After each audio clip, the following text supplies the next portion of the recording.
Hello, this is a short video giving a basic description of technological unemployment, how this process is related to automation, and exploring potential consequences of this process, using the example of self-driving trucks. Enjoy. Technological unemployment. It's described as the loss of jobs caused by changes in technology. A simple example of technological unemployment that's occurred is the declining importance of mail delivery in terms of letters with the advent of email and the internet. Technological unemployment in of itself isn't new, nor is it a bad thing.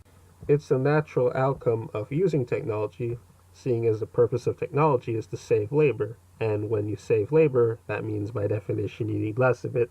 And if you need less of it, then you probably don't need to hire as many people to complete the same task. The way technological employment is going to occur in the 21st century and is occurring right now is, however, new.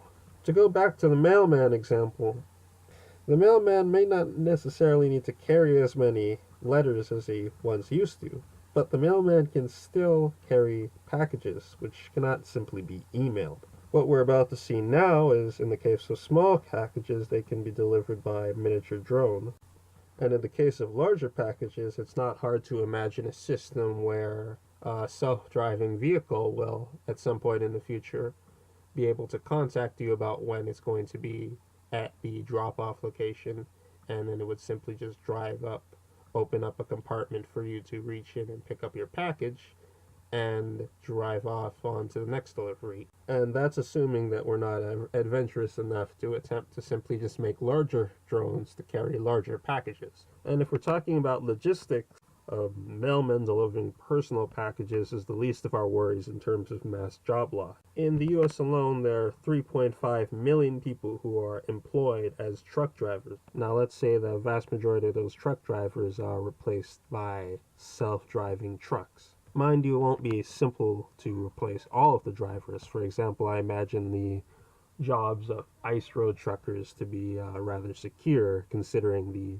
difficult conditions that they work in that's hard to get, for now, a computer to handle. But for those drivers, the vast majority that drive under relatively safe conditions, they could pretty soon find themselves out of a job in that line. And we could see this happening sooner than we think. You have to remember that a human truck driver has to eat and sleep. Like, they cannot go on for 24 hours at a time. It's just not legal. There are regulations in place against doing that, and it's simply not safe. But a computer driving a self-driving vehicle doesn't need any rest. They just need to have maintenance as you would on any truck in terms of the mechanics of it. And of course, you need to make sure that there aren't any software glitches. All in all, they would be able to operate more or less 24/7, and that would provide a huge advantage over their human competitors. There's another, perhaps even more important side effect to the fact that these computers can drive 24/7 and really don't need to stop except to refuel. There are hundreds of towns, particularly in America, which sit along the roadside of major highways.